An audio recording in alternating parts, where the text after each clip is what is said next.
most terrifying dreams for me was a dream of me being on a basketball court. Stadium's full. I'm attacking the basket, and I can't get off the ground. I can't jump. Like I'm stuck. Like I'm cemented to the floor. I was conscious of the fact that I was dreaming. So now I'm trying to control my dream. You can jump through it. You can push through it. You can get to that basket.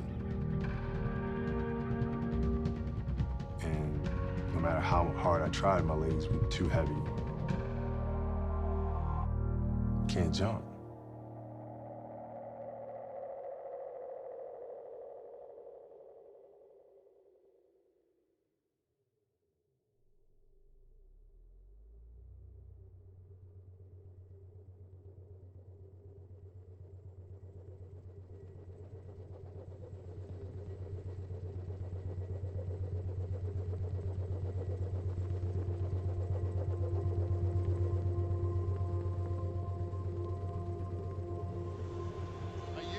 Given us more than a share of disappointment, has also provided us with numerous thrills. And Laker fans are looking for more here tonight with 3 games remaining and destiny in the Laker hands to get back into the playoffs where they usually do well.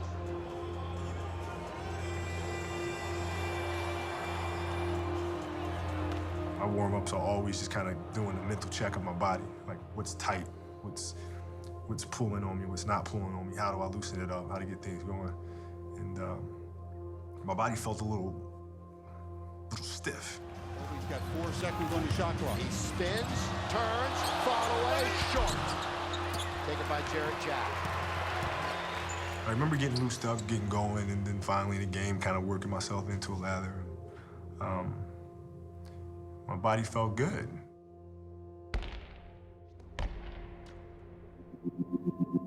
Here he comes. Kobe around the back, spinning, shooting, scoring. I had never worked so much in my entire career in terms of preparation and getting my body physically ready night in and night out. And I've been playing some of my best basketball. Bryant attacking baseline, and he runs into a stone wall of Festus' ceiling, and he's holding his left knee, battling through, trying to make the playoffs, playing all these minutes, and as he has it, spinning in trouble. Oh, and he's limping, he's hurt. Kobe's hurt. I mean, these minutes might be just absolutely adding up. Oh, there's no question they're adding up. I mean, no question. What I always try to do through injuries is not think about them, because when the game itself is more significant than the injury, you don't feel the injury. The injury won't get in the way because it's not important to you. Kobe, 3, yes! Big one, Bryant from outside. 107-104, 3-point game, 5 minutes left. Kobe, guarded by the rookie, Harrison Barnes. Kobe, one-on-one, isolated for the tie. He's got it, it's 107 all. The Mamba is looking like the Mamba.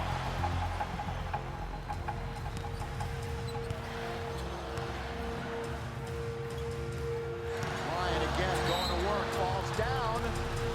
Again, he's struggling. He's going to stay down there for a bit. As soon as I made the move, I knew it. I mean, that's the Achilles. I shouldn't say that. That's a foot injury.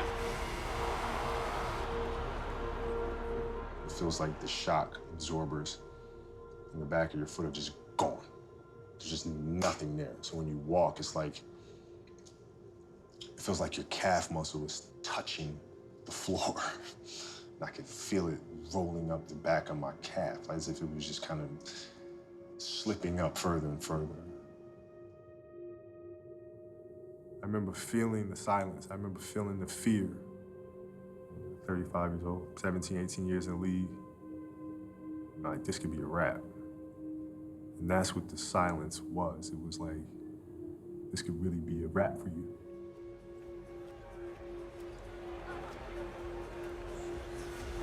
He could barely make it to the free throw line.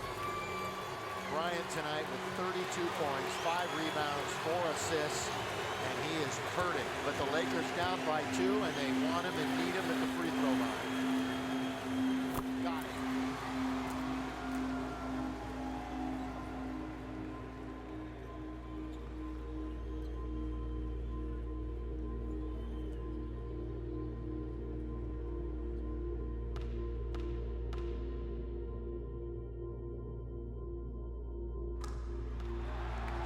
Bryant cannot continue.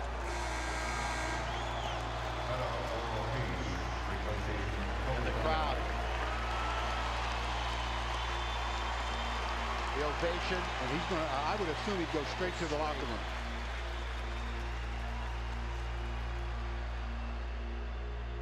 Family walks in. It's Vanessa and our daughters. And, you know, I'm already, you know, I've been crying and well, I had tears in my eyes. I don't think I was crying yet. I was more upset. Like this could be the end. In the locker room, on the court, around my teammates, I've always tried to be very strong and be invincible. Not be Clark Kent, but be Superman. And then your family comes in, and now that is home. That's where you can be you. And I just let it go. I mean, I couldn't hold on to it anymore, you know? And you don't, you know, looking at my daughter's faces, I mean, they were genuinely afraid, right? Because they could feel something, they could feel the tension, but didn't really know exactly why. And you know, as a parent, the first thing that comes to your mind is when you see your kids afraid, you want them to not be afraid, right? You want to give them strength, you want to give them courage, you want to reassure them. And the only way I could reassure them is by telling them, hey, daddy's okay. You know, it's gonna be all right. You know, it's a little setback, but we'll be fine, right? You know, this is what we talk about all the time. You know, you have a bump in the road, you fall, you get back up, and you go after it again, right? That's what we do. And so even at the time, I didn't believe it myself. I felt like it was important to say that to them because I felt they needed to hear that. And as a parent, you can't just talk the talk. You gotta walk the walk, and you gotta be brave in these type of situations. If not for yourself, then for your kids.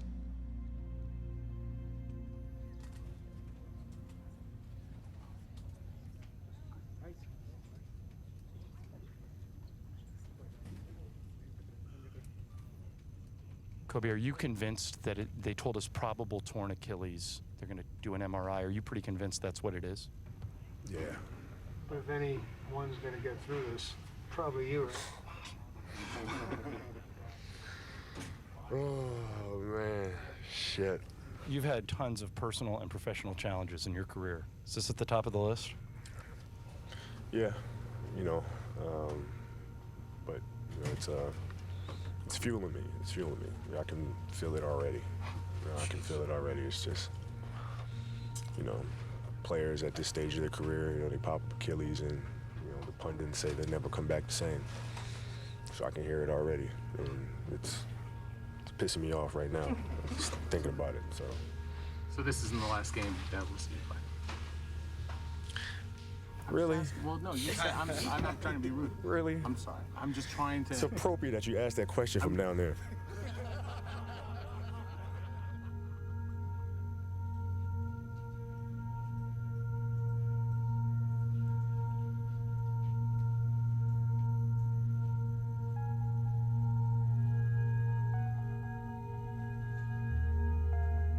This injury was Mount Everest for me personally because I knew what the long road was going to be.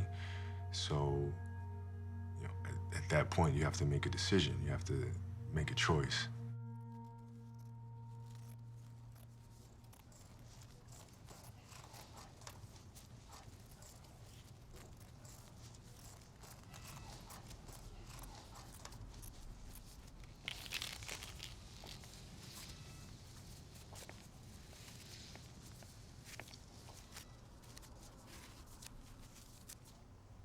Oh, it looks beautiful. Goes up there, it goes down below. Kind of a suture removal. It's fabulous, no sweating, huh? Nice tension in it. Yeah, great tension.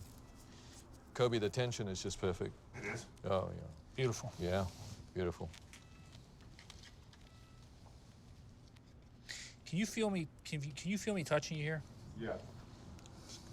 That's sural nerve. Yeah. Yeah. Even his healing is... Yeah. He's got good healing capabilities there. He doesn't have any burning there, so that's so great. He's got this medial nerve. This looks absolutely beautiful. Yeah. Beautiful. Russ, if you can just hold that.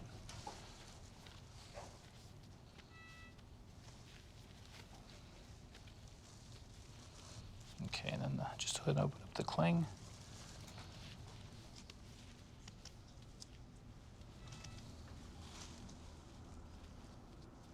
Point your whole foot up towards the ceiling. That's it. And relax. And up. Hold, push it up. Hold it up there. Hold it up, hold it up, hold it up. Now go ahead and move your finger. Let him hold it himself. And let it relax. Wow. Shut these naysayers up once and for all.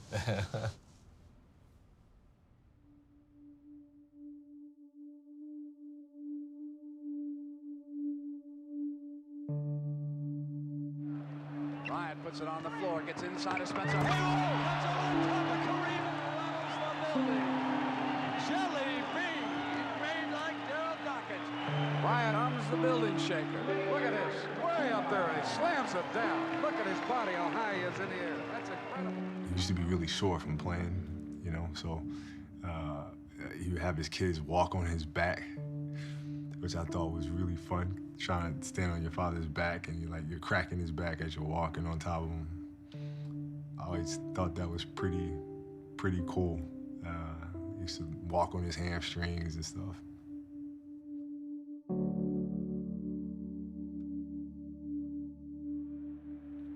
He was a ball handling guard at 6'10" that could shoot the long ball. And he had all the skills. He had all the skills. Fans loved him. You know, he could do virtually anything.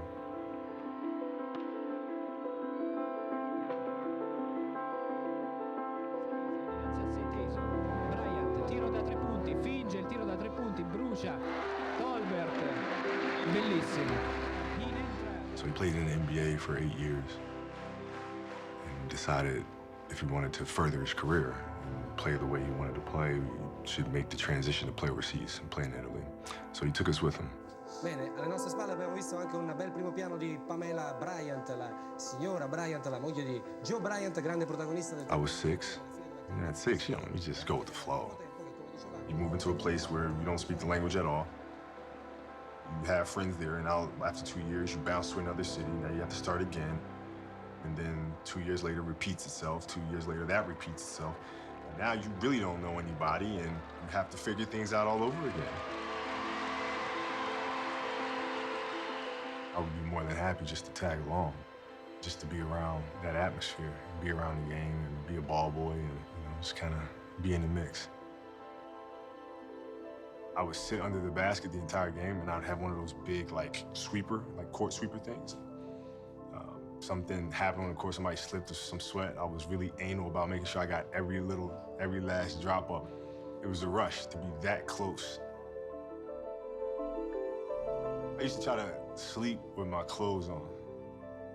You know, if you needed to get to practice, I didn't want to feel like I was gonna make them late or something. I mean, they would do like 2 practices a day and that sort of stuff. And I didn't want to go, I begged to go, but he wouldn't let me go. So I would disappear and go play basketball. The thing that was always the most constant was the game. And that was my refuge. That was the place where I could go and have complete familiarity, no matter where I was, whether it was Rieti or Reggio Calabria or Reggio Emilia or Pistoia, didn't matter. Whether I got along with the kids or didn't get along with the kids, didn't matter, because I always had my ball. So I can always pick up my basketball, I can always hop on my bike, I can always go to the park, and I can always shoot, right? And that gave me a great source of comfort.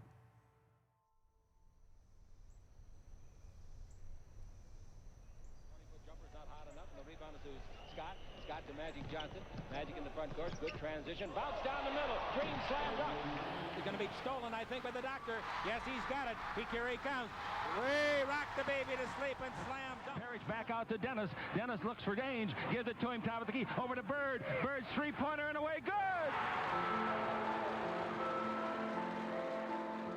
My mom's father, Grandpa Cox, used to record all the games, and he used to box them up and send us copies of them, and I would sit there at home and watch these games over and over and over and over and over and over and over. Beautiful defense for the Lakers. The pass to Magic. On to Kareem. Slam. Remaining in this game. Tried to get it away, but broken up by Daly. And gets it away to Jordan. Oh, showtime for Mr. Now there's a steal by Bird. Underneath the DJ. I saw an NBA game. I saw other players around me. Everybody was there, and I could see it as clear as day. It was a place that I could go to and not be alone. All right, down the left side, Battle drives the face. He's in, he scores. And he's fouled. 16 by Battle. I remember I realized that I had to learn how to go coast to coast because that's what John Battle from the Atlanta Hawks did. John Battle, like, you know, most people probably don't know who John Battle is, but I do, because from watching him get a rebound, go coast to coast with his left hand, even though he was right-handed, whoa, I need to do that. Battle left to right, leap and lane, the jumper 15, good. Perpetual motion. He is difficult to stay with. Moves left, moves right, gets himself open for the shot. I wanted to do what those guys do on TV. You know, it was like this mythical thing. Defense, all Battle gets it away. He made it. He made it. He made it. They let him have it. All you had to do was foul. That's all you had to do was foul. And this game was history. Now Battle. Green floated on by. And Battle buried it.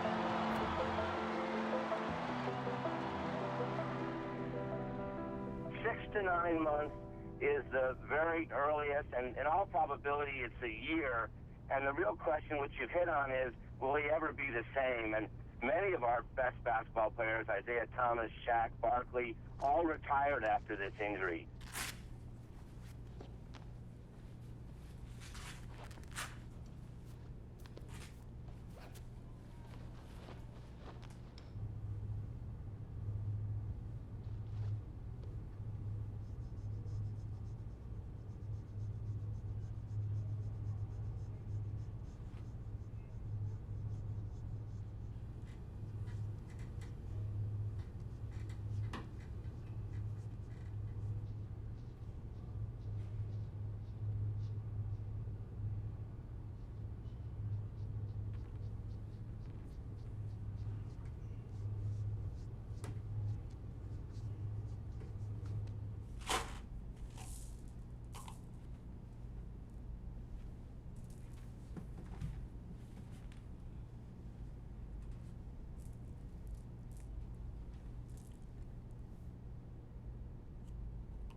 The game for me has always been about passion until probably about the age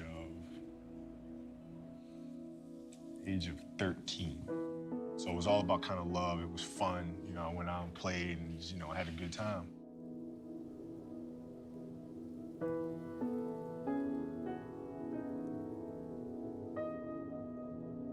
But once we moved back to America for good, when I was 13 years old,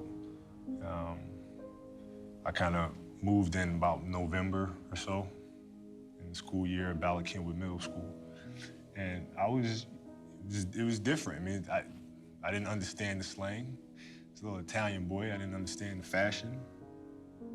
And I couldn't spell. So the teacher told my mother that I was probably dyslexic. It was like somebody took me and dropped me in a bucket, in a tub of ice cold water, because it shocked the shit out of me. I didn't know anybody, very awkward, skinny looking, barely spoke. Sitting at a lunch table all by myself, no friends. And I was upset that I had moved. And I had all this, resentment and anger inside of me that I hadn't really let out.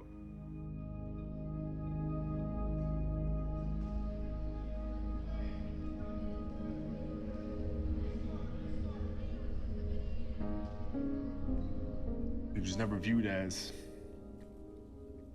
I'm going to control this thing. It was more like, you know what? I'm just gonna delay the eruption. I'm just gonna push it to the side and then use it to my benefit for what it is that I love doing, which is playing the game.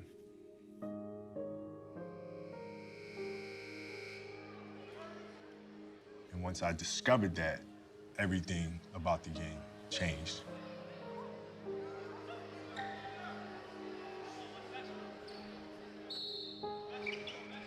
Because now I understood that I could really lose myself through the game. And no matter what affected me, no matter what happened in life, I could always step on the basketball court and let my game speak to that. Step on that court and just absolutely erupt.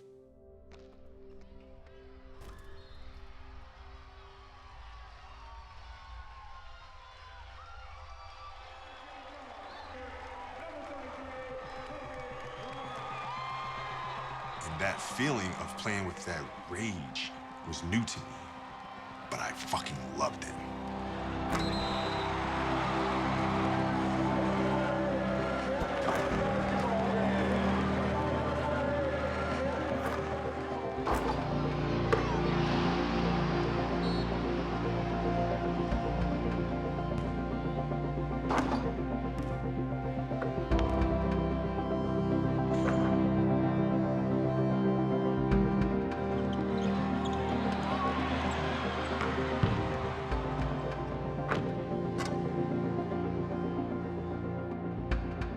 There's a choice that we have to make as people, as individuals. If you want to be great at something, it's a choice that you have to make. We all can be masters at our craft, but you have to make a choice. What I mean by that is the inherent sacrifices that come along with that. Family time, hanging out with your friends, being a great friend, right? Being a great son, nephew, whatever the case may be. There's sacrifices that come along with making that decision.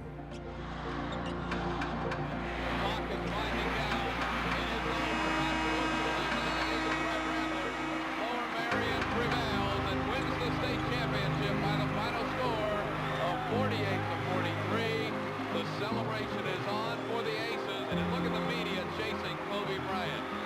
They want a shot of him because this game just may be this young man's last game before heading to the NBA. In your heart of hearts, do you think you're good enough right now to play in the NBA next year? It's good to have self-confidence. I want to learn how to become the best basketball player in the world. And if I'm going to learn that, I got to learn from the best. Kids go to school to be doctors or lawyers or so forth and so on, and that's where they study. That's the place for them to study. My place to study is from the best.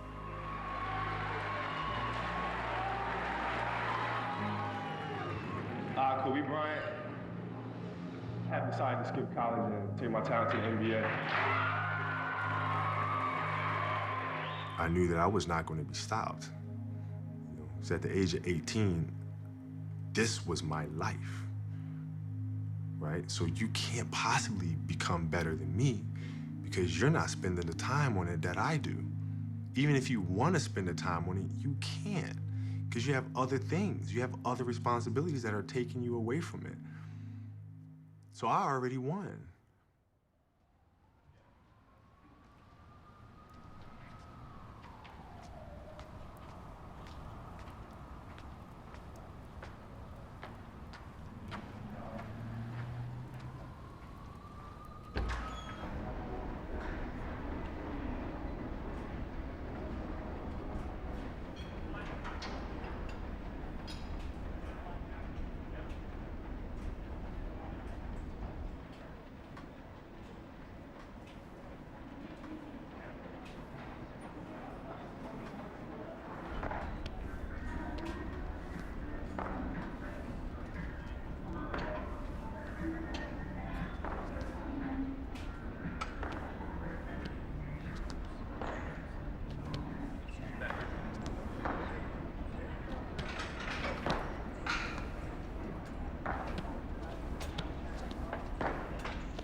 Respect for you. Hope to see you back out there soon. I know I will.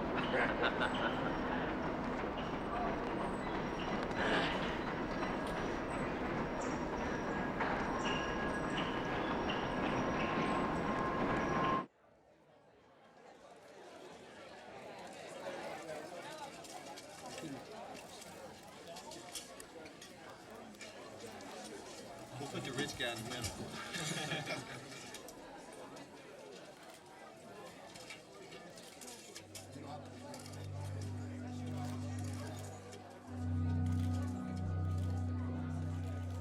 Growing up in Italy, I was such a big Laker fan. Like a massive Laker fan. Like I knew everything about them. I was obsessed with Magic. I used to work on my skyhook every single day. And then, you know, to be like Kareem. And then I worked on the baby hooks to be like Magic. And I worked on my runners. To be like James Worthy, my left-hand hook runners, right-hand hook runners, and my pull-up, jump shot, and transition like Byron Scott, and scoring 40, 50, 60 points, 80 points. I'd have those dreams. And so 100% of the time when I imagine these things, I had on a Laker uniform. The golden jersey, baby.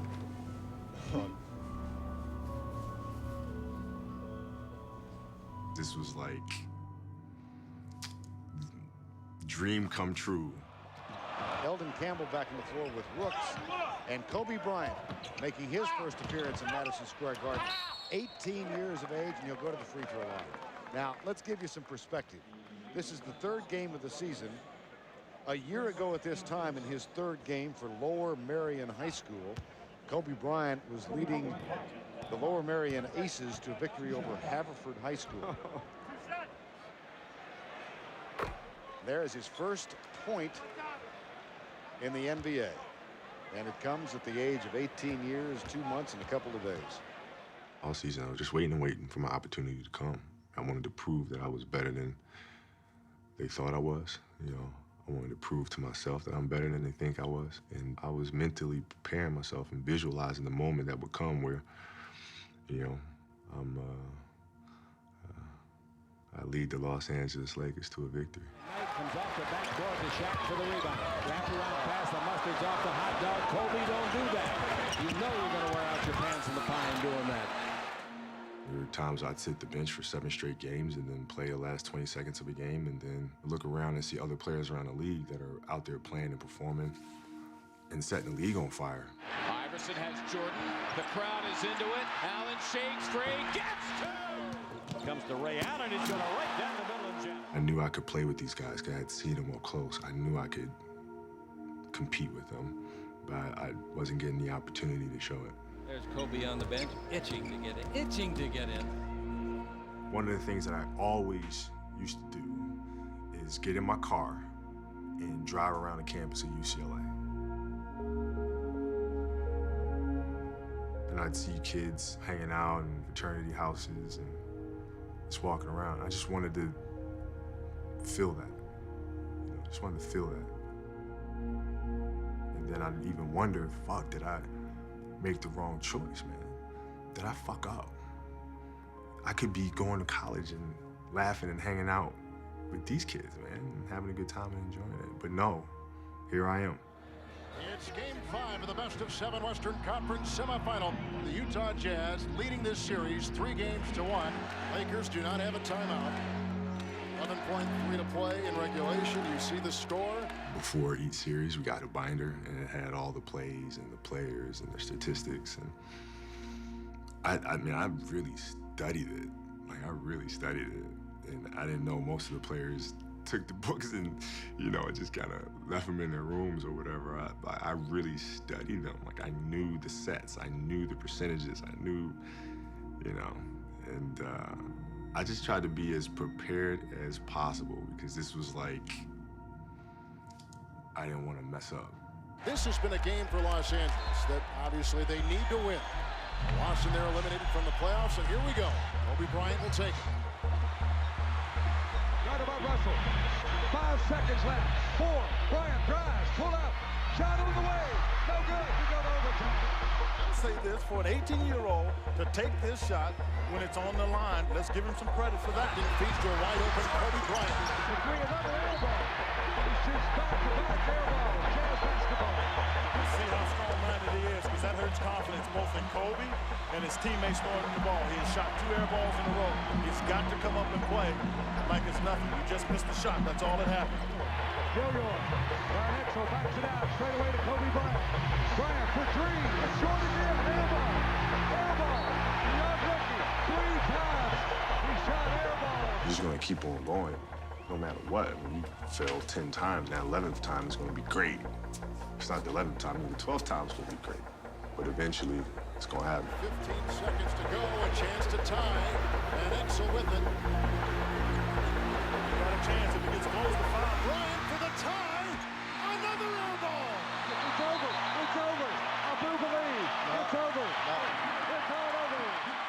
We flew back to LA that night, and I got home, it's probably like 3 in the morning, and I went down to the high school, which is down the street from our house. And the janitor let me in the gym, and I shot all day. All day. I mean, all day. And this was right after that playoff game. And I didn't leave the gym. I just kept shooting and shooting and shooting and shooting and shooting and shooting and practicing and practicing. And I got a chance to let out the steam of disappointing my teammates and millions of fans. I got a chance to let all that out instead of bottling it up and envision that moment over and over and over and over and over. That was a huge summer for me because I felt like everybody had written me off after those air balls. And I was really excited when the schedule came out and I saw we had Utah. Tonight in the season opener, the Los Angeles Lakers host the Utah Jazz. Kobe comes underneath, lays it up and in with a 360 turn, a head and shoulder fake. The hips were flying, the feet were moving, the arms were going, and he put in a flutter ball. Woo! Kobe with the ball. He just made a great move a second ago. He's against Anderson. Go to the base, beats Anderson. Reverse layup. That's good with the left hand. He went underneath and brought it back with the left hand, did he not? Yes, he did. 87-77. Being ambidextrous. Yeah. I came through really big in the clutch. Really big in the clutch. And I remember just feeling really like vindicated. Like for me, it was a really big deal. For the veterans, they probably didn't give a shit about it. It was just another regular season game. But for me, it was a big deal. Yeah, count it. Basket is good. Did you see him finish that play, Chick? Yes, I did. Does he You have come so far in 1 year. That's because you worked so hard in the summer? I definitely did. I was a student of the game. I tried to understand things that I wasn't doing very well last season and try to add them into my game. And it's difficult because you have to break habits. So that was the hardest adjustment. But this year you're getting more minutes, and obviously a guy can play better when he's not looking over his shoulder to see if the coach can take him out. Right, well, when you play more minutes, you naturally get better because that's experience out there on the court. You're going to get all kinds of endorsements, which you're already getting. You got to get somebody that sells toothpaste. You got beautiful teeth. Oh, thank you very much. Appreciate it. Well, he might be only 18 years and 5 months old, but this guy can do everything that the veterans can do and do it better, perhaps. Yes. Here we got a dribble drive, change of direction by Bryant. Slam dunk. How good is this kid? The most important thing is you must put everybody on notice that you're here and you're for real. I'm not a player that's just going to come and go. I'm not a player that's going to make an all-star team 1 time, 2 times. I'm here to be an all-time great. Once I've made that commitment and said I wanted to be one of the greatest ever, then the game became everything for me. Bryant is guarded by Michael Jordan, and a pull away by Kobe Bryant, and even Michael Jordan will tell you that Kobe Bryant, the future of the NBA. He realized how good he is. He's actually in his second year of college, and well, certainly he's learned a lot, and he's certainly going to learn a lot more. He's going to be a lot better if he keeps improving. He's been voted by the fans to start in next Sunday's All-Star game, making him the youngest player in NBA All-Star history. He's got the ball in his hands again. To Garnett, back to Kobe! Have you ever seen a young man like Kobe Bryant so confident at his age and so mature? No, never. I think that he showed you things that a lot of, what are you talking about, 19-year-old, a lot of guys 25 and 30, 35 can't even do. He faked a wraparound pass behind his back and sets the crowd on fire.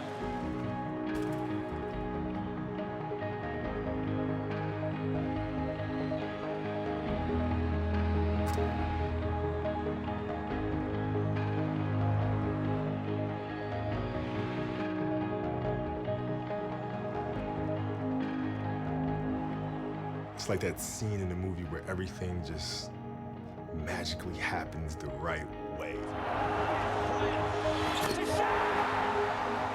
Everything was clicking.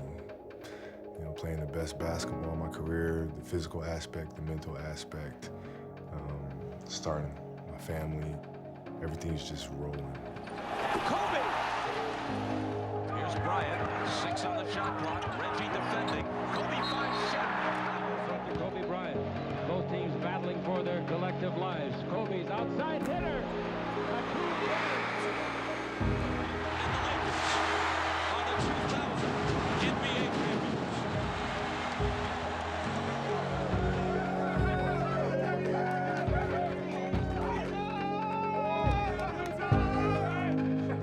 I can remember winning the championship and kind of being like, well, okay, now what? So wait, what happens now? What happens now? Holy shit, that champagne burns like a motherfucker.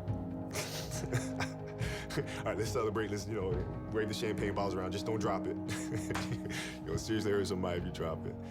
And then outside of that, it was like, okay, now what? Back-to-back titles for the Los Angeles Lakers.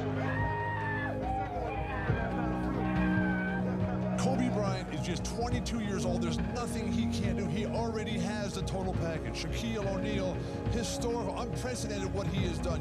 Here's a guy who is dominating maybe more than any player in NBA history. And the beautiful thing is that they're just getting started. We're going to get another one next year again. Back to back to back. When you make a choice and say, come hell or high water, I'm going to be this, then you should not be surprised when you are that. It should not be something that feels intoxicating or out of character, because you had seen this moment for so long. You had played in your mind for so long that when that moment comes, it's like, of course it's here because it's been here the whole time, because it's been up here the whole time. And, that's what it feels like, at least for me. Los Angeles Lakers have made it 3 straight NBA championships. They are a team for the ages. o'clock. Donna. 2,100. Actual retail price is $2,999. Donna.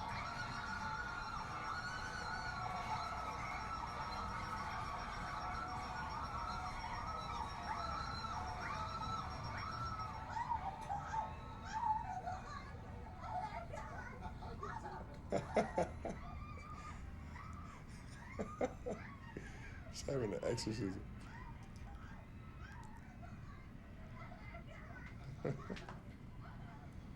Everyone loves a delicious baked potato, but cooking them in the oven takes 45 minutes. And when you put them in the microwave, they come out mushy and dry. Introducing Potato Express, the fastest, easiest way to cook perfect baked potatoes in just 4 minutes.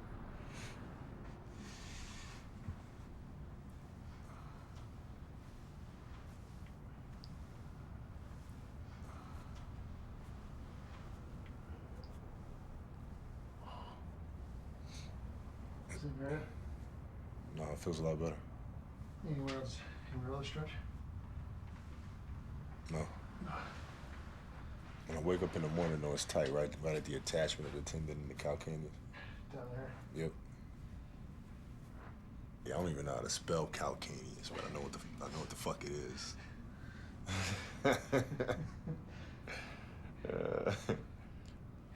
You gotta be able to communicate what the hell's wrong with you.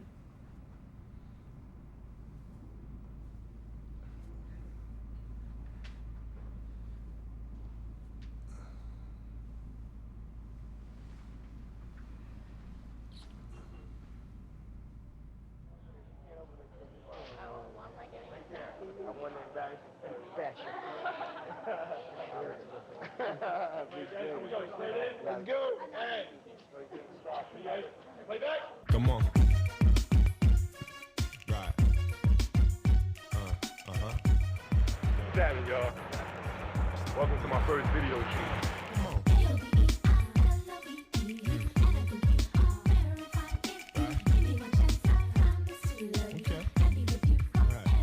For those that don't know, yes, I had a budding music career as a rapper. It didn't last long, but I did make a video. And on the video set is where I first met Vanessa. I see the lovely young ladies that I haven't even met yet. How you doing? Hi. Kobe. How are you? Nice to meet you. Trinidad. Trinidad, how you doing? Thomasina. Thomasina, how you doing, Thomasina? What's your name? Vanessa. Vanessa, how you doing? Pleasure. I wasn't some big time basketball player at the time either, so it was like, you know, it's a pleasure to meet you.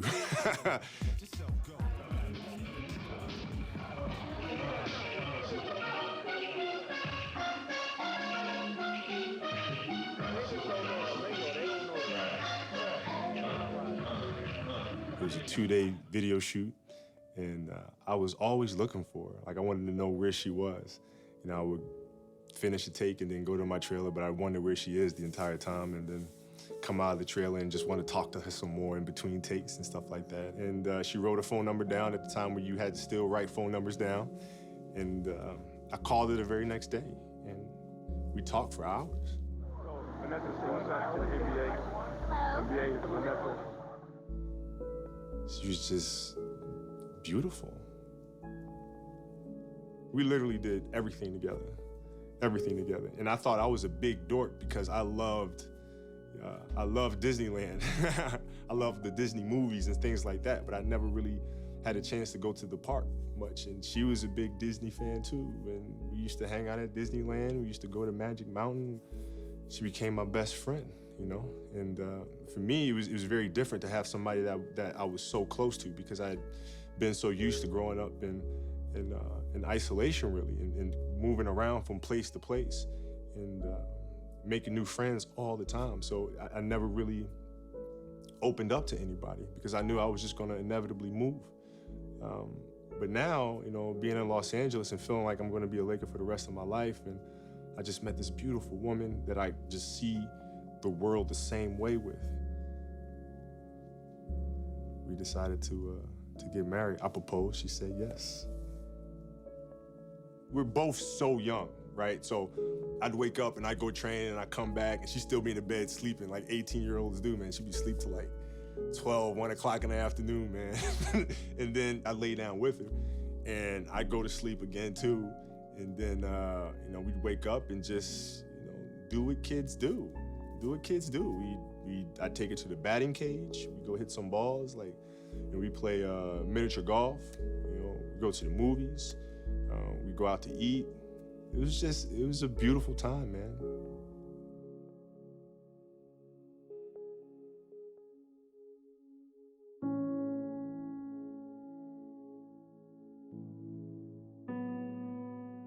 When we had Natalia, it was like such a beautiful moment. You know, because we were starting our own family.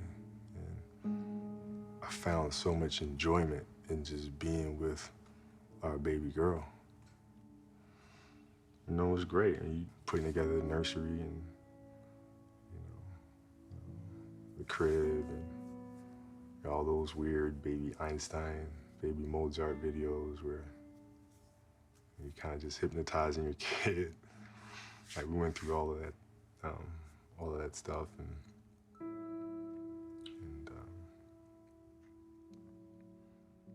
when you're young, you really have the tendency to think about your own personal journey.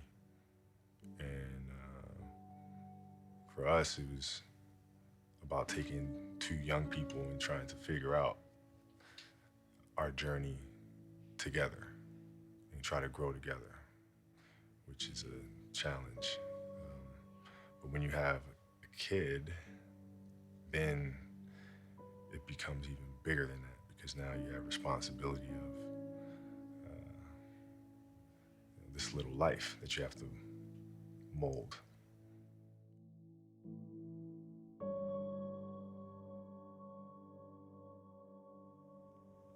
Going through this time made me ask a lot of questions and really try to figure out what's important in life and what's, you know, everything that I've kind of been holding as significant. You know, the championships and the endorsements, and maybe that's not the most important thing. Because I lost sight of what is the most important thing, and that's family. It's a man's job to protect your family. It's the man's job to look out for your family. It's the man's job to always be the anchor of stability for the family. And in that aspect, I failed miserably.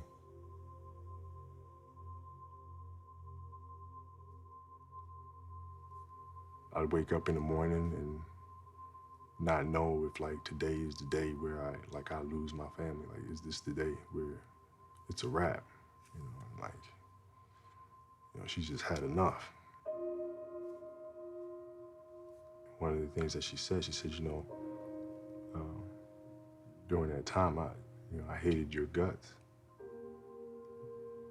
but it wasn't about you. You know, it was about Natalia. It was about the fact that I wanted to do everything possible to try to figure this thing out, because I didn't want her growing up in a broken home. And things would have been really easy for her to leave, actually. Especially during that time. It'd been much easier to leave. You leave, you take half the money, and you have your daughter. Life's she's good. But she didn't do that. We were expecting, and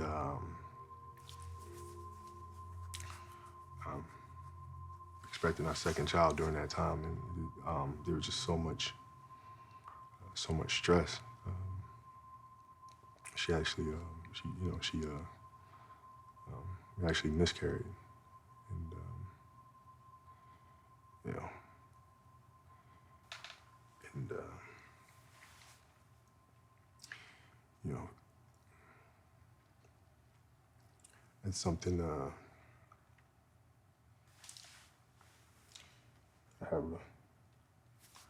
have a real hard time dealing with that, you know, because I felt like it was just my fault.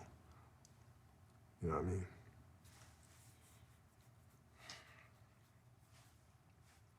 Like we should be building our family, you know, because of my mistake.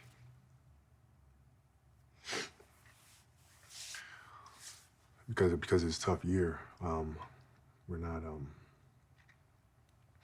know, we lost a baby, you know, and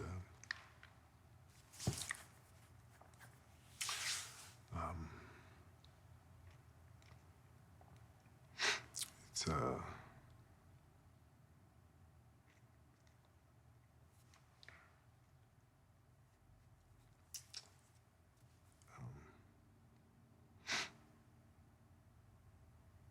we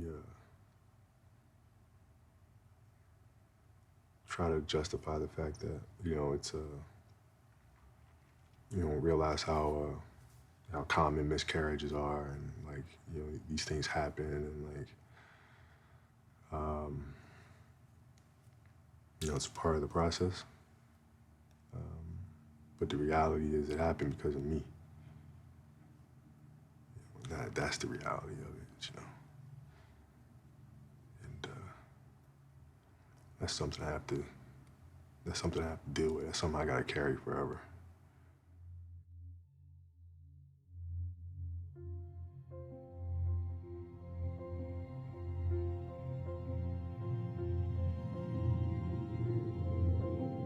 At 2 o'clock, 3 o'clock in the morning, I would drive, I'd leave the house and I'd go to the park.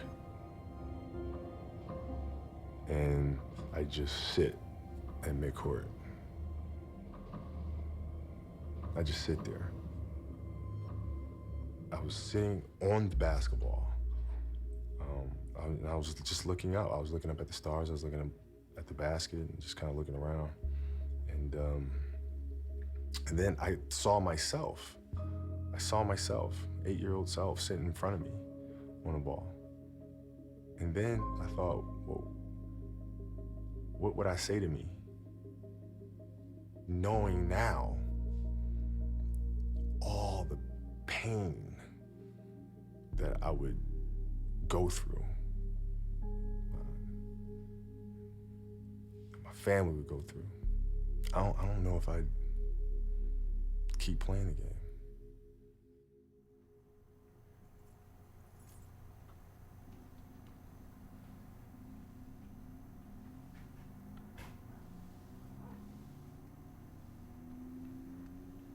Even despite his great competitive nature, his will to win, his work ethic, you can't expect him to be the same dominant force at 36 and 37 as he was at 26 and 27.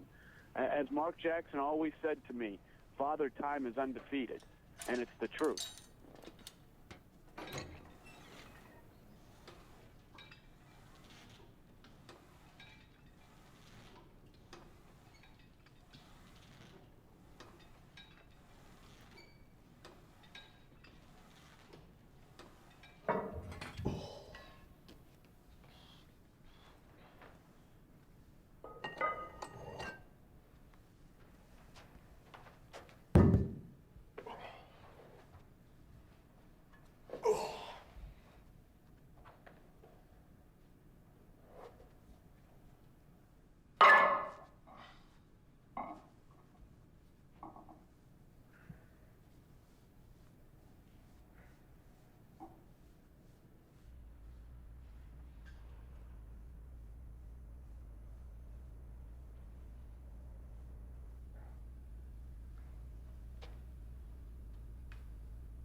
2003. I went from a person that was at the top of his game, had everything coming, to a year later having absolutely no idea where life is going, or if you're going to be able to even be a part of life as we all know it.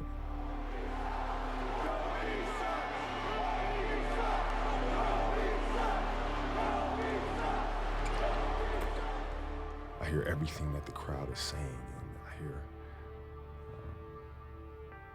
I hear it.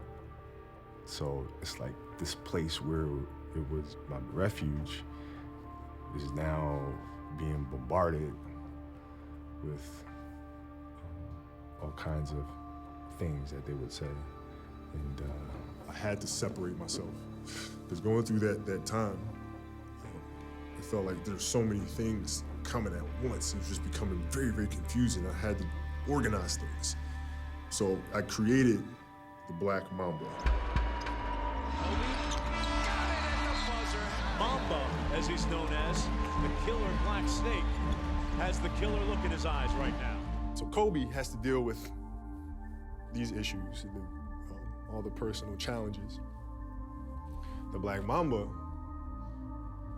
steps on the court and does what he does. Kobe, 3 at the buzzer. The Mamba, see the venom that he's spewing. I mean, it was just fuck everyone. I'm destroying everybody I step on the court. Kobe with it, guarded by Patterson, staying outside the arc, dribbling. Patterson keeps his feet. Kobe forces. Oh! He made it! He threw it in! He's torching whomever. 1 second remaining in the regular season. Up to Kobe.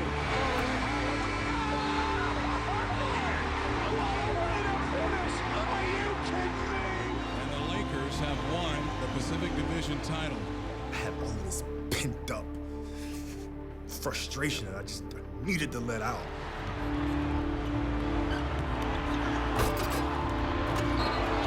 It was an avalanche, man. And, there was nothing that was going to get in the way. There was nothing that was going to stop me.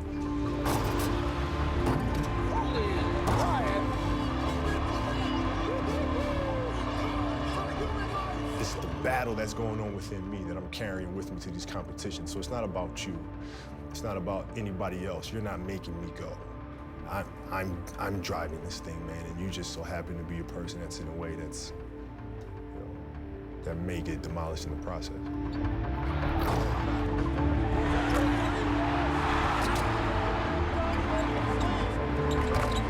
He's got 57.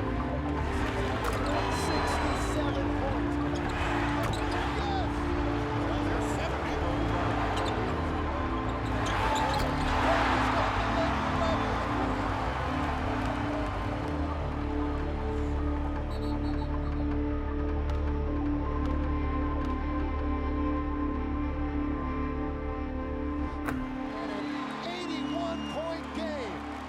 Gentlemen, you have witnessed the second greatest scoring performance in NBA history. Some people sit there and say, y'all keep talking about Kobe being the greatest player in the game today. Y'all don't realize that Kobe trying to be arguably the greatest ever. Your response? Gotta get a couple more rings. Mm-hmm. Are you going to? Yeah, you know what? I won't rest until we do. I wanted to prove to myself that I could win under a different role, so to speak. Looking at these incredible teams that have been assembled, and there's always, a dynamic duo. And when that duo went separate ways, one was never able to win without the other. And I just felt like it was really important for myself, and as well as for the challenge from others, is to prove that I can lead this team my way. I can put my DNA on a team and carry them to a championship. Buzz is back in Boston. Celtics fans have waited 21 years for this moment. Chance to play for their 17th championship.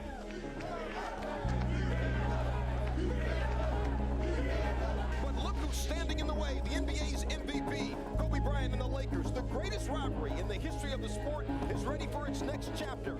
Kobe's led the league in scoring.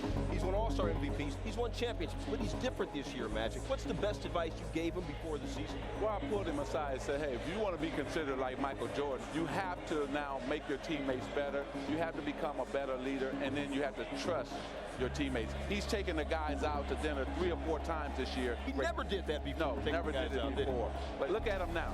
That's why they're in the championship.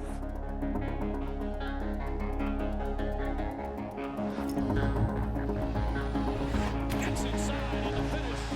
We weren't naturally assholes. We ran into a team that was that. They were just much, much tougher, much, much meaner, much nastier. And they whooped us pretty good.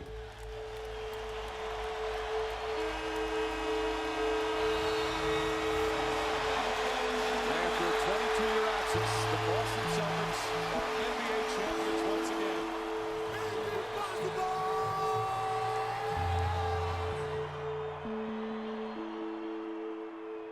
I overcompensated for how I drove my teammates. It was thinking maybe I was too hard on them. And so throughout the course of the year, I didn't challenge them enough. It was just about not being this gregarious, put my arm around you even when you fuck up. Oh, you're doing great, you're doing great. That's just not me.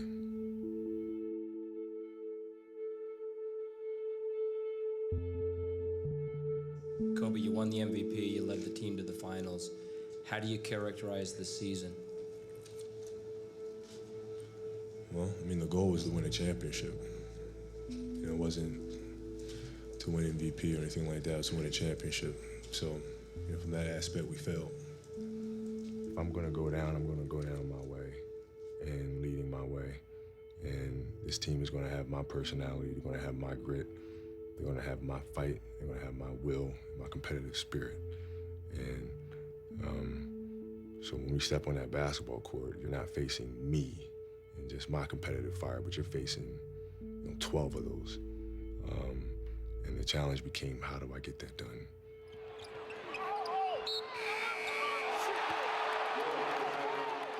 For me, it is that ferocity or that anger, rage, and I can carry that with me.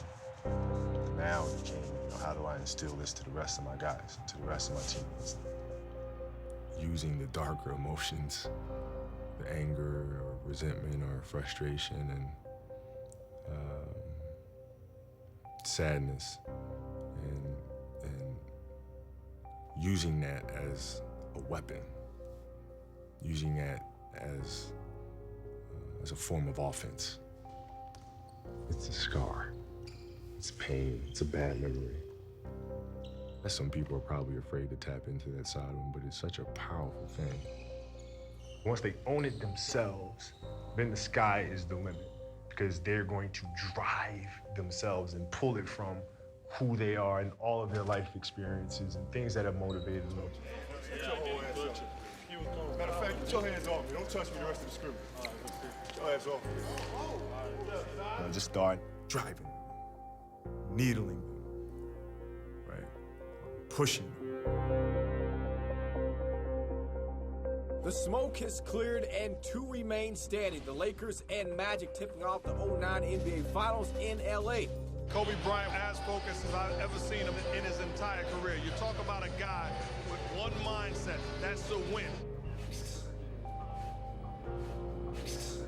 Power. Yo. Ready? Looks inside, finds Gasol. Gasol, count it. And a foul. They had to embrace the villain nature that's in all of us. They gave them a platform to unleash. Another steal. Odom to Gasol. Back to Odom. Up and under it. Banks it in. What a run for the Lakers. Spin to the lane. Beautiful pass. Gasol. Right hand dunk. 87-84. One possession game.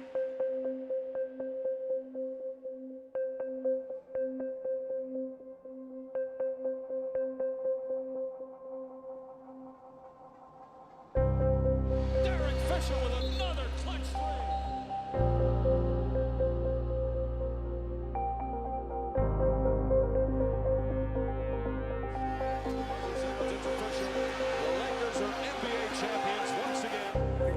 Congratulations, Kobe Bryant, your 4th NBA championship.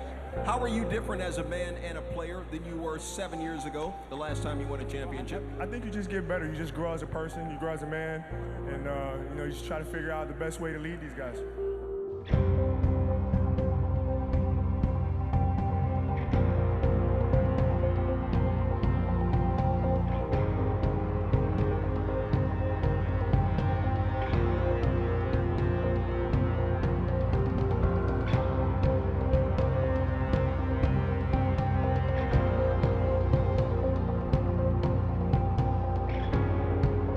Storied NBA rivalry renewed, the Lakers and Celtics. Kobe Bryant hungry for title number 5 personally, but number 16 for his franchise. The Lakers have kind of played flag football. They better get ready for tackle football tonight, because the Boston Celtics are going to hit them. How are the Lakers going to react? Here's our test already grappling. It took 27 seconds for these two to go at it a bit. Proposition of losing to these guys in the finals again, and knowing what that means as a Laker fan, and having watched Jerry West lose to the Celtics over and over and over again in the duel between Magic and Bird, and now I am a part of this incredible rivalry. And what's going to set about us, this team, is that we lost to the Celtics twice. No, I don't think so.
After we did that, we have a bond now that unites us forever.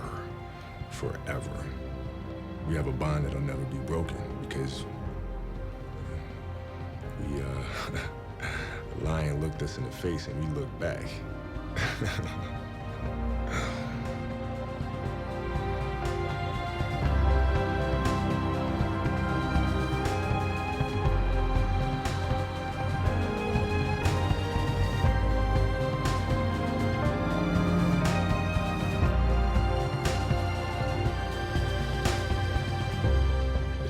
Not only to win one, but it was to win multiple ones.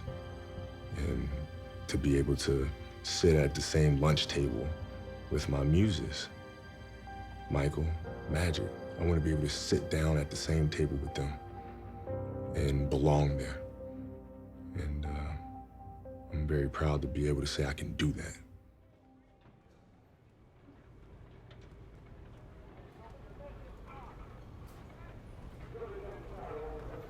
I do think with Kobe, there is a whole lot of pride in it, just as there's pride in a lot of players, but that if his level dips and he's just another guy, I don't think he wants any part of that at all.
It's constant stretching, it's constant ice baths, it's constant modalities and massage and eating the right things, drinking the right things.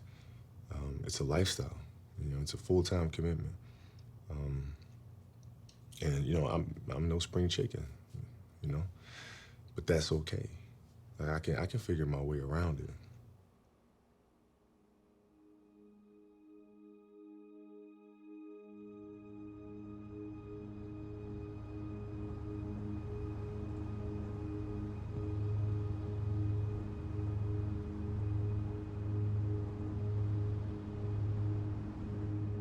This is going to be, for all intents and purposes, the first time we have seen Kobe Bryant since tearing the Achilles.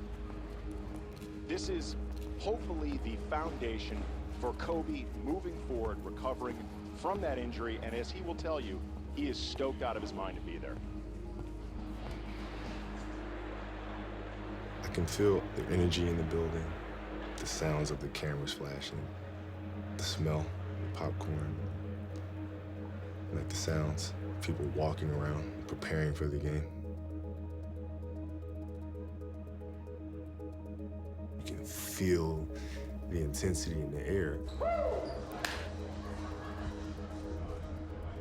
There's an energy that you can tap into. It's like a frequency that you can tap into. What time is it? Game time. And once you feel it, then everything becomes you, and you become everything.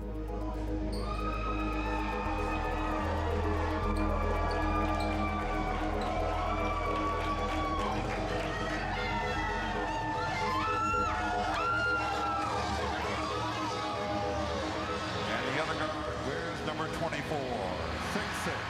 19th season from Lower Merion High School, Kobe Bryant.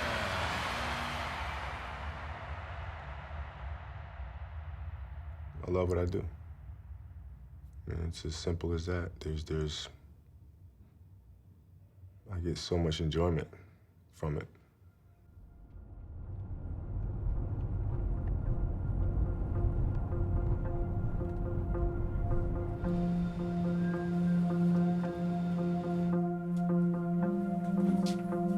The game has made me a better man, better husband, better father, you know, better friend, you know, better teacher.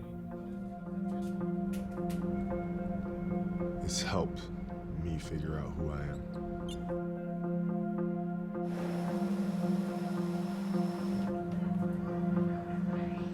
It's been my confidant, you know, it's been my best friend, psychiatrist, everything.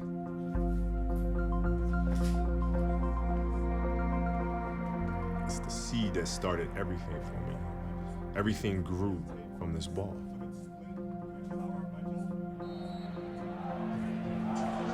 His 19th year in the NBA, that man, right there, Kobe Bryant, stands at 32,291 points. One behind Michael Jordan for third all-time on the scoring list. The crowd on its feet.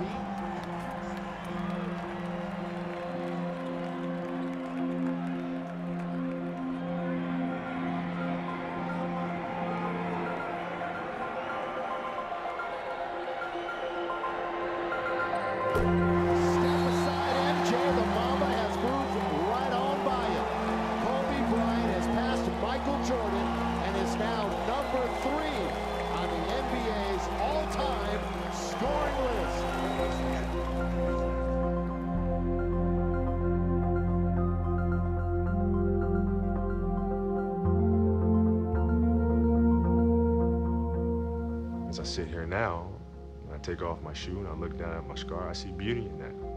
Because I see all the hard work, all the sacrifices. I see that journey that it took to get back to this point of being healthy. And I see the beauty in that struggle. That's what makes it beautiful.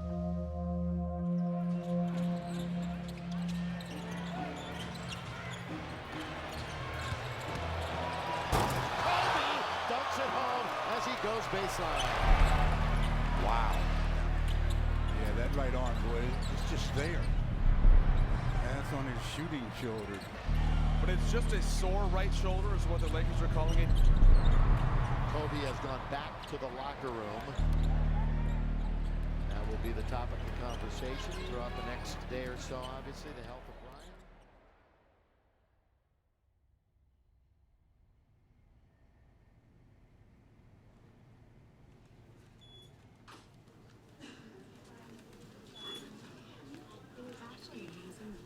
Let's see what kind of strength you have here. Go ahead and slip that off. That's where the damage is to your cuff. Let me see you raise it to the side. Don't let me rotate it down. Resist me. Any pain? And keep your elbow pointed out towards me. Now I want to feel how much pressure you can push in. Good. All right. Good, good, good. Okay. This dark area here, that's the rotator cuff cable. It's not attaching to bone here. So there's only one direction that this tear is going to go. It's going to get worse. This is not going to get better. This tear is a pretty big tear already.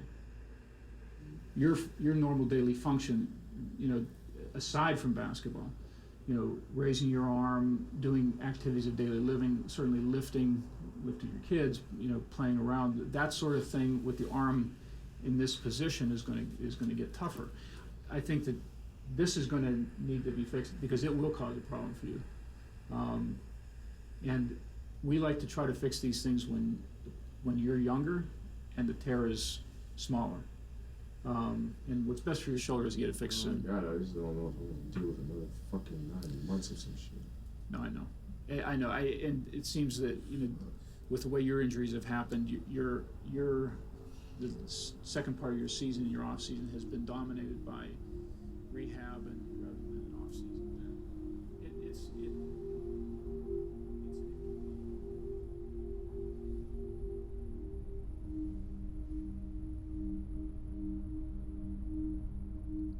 At what point do you feel like you're holding on to something that's not there?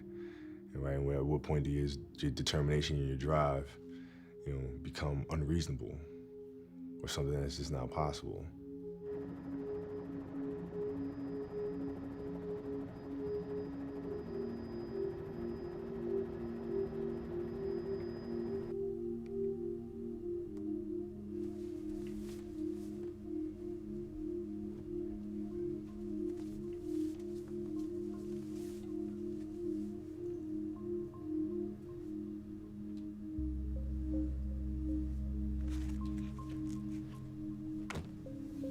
When do you know? Like, when does that moment happen when you know now is the time to let go? This is the moment to walk away.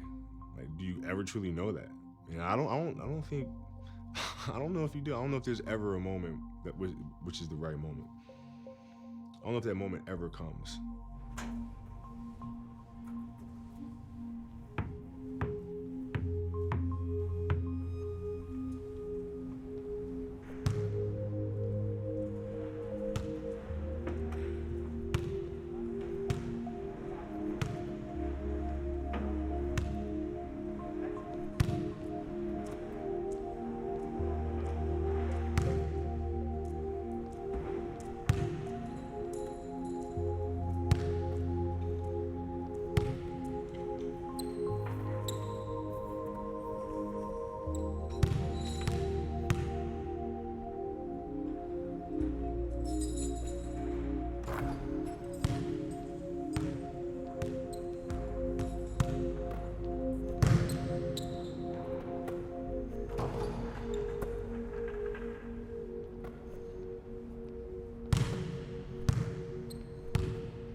Determines when it's up for you.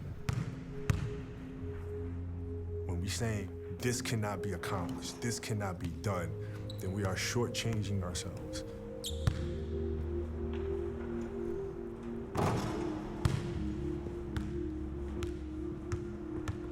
My brain cannot process failure.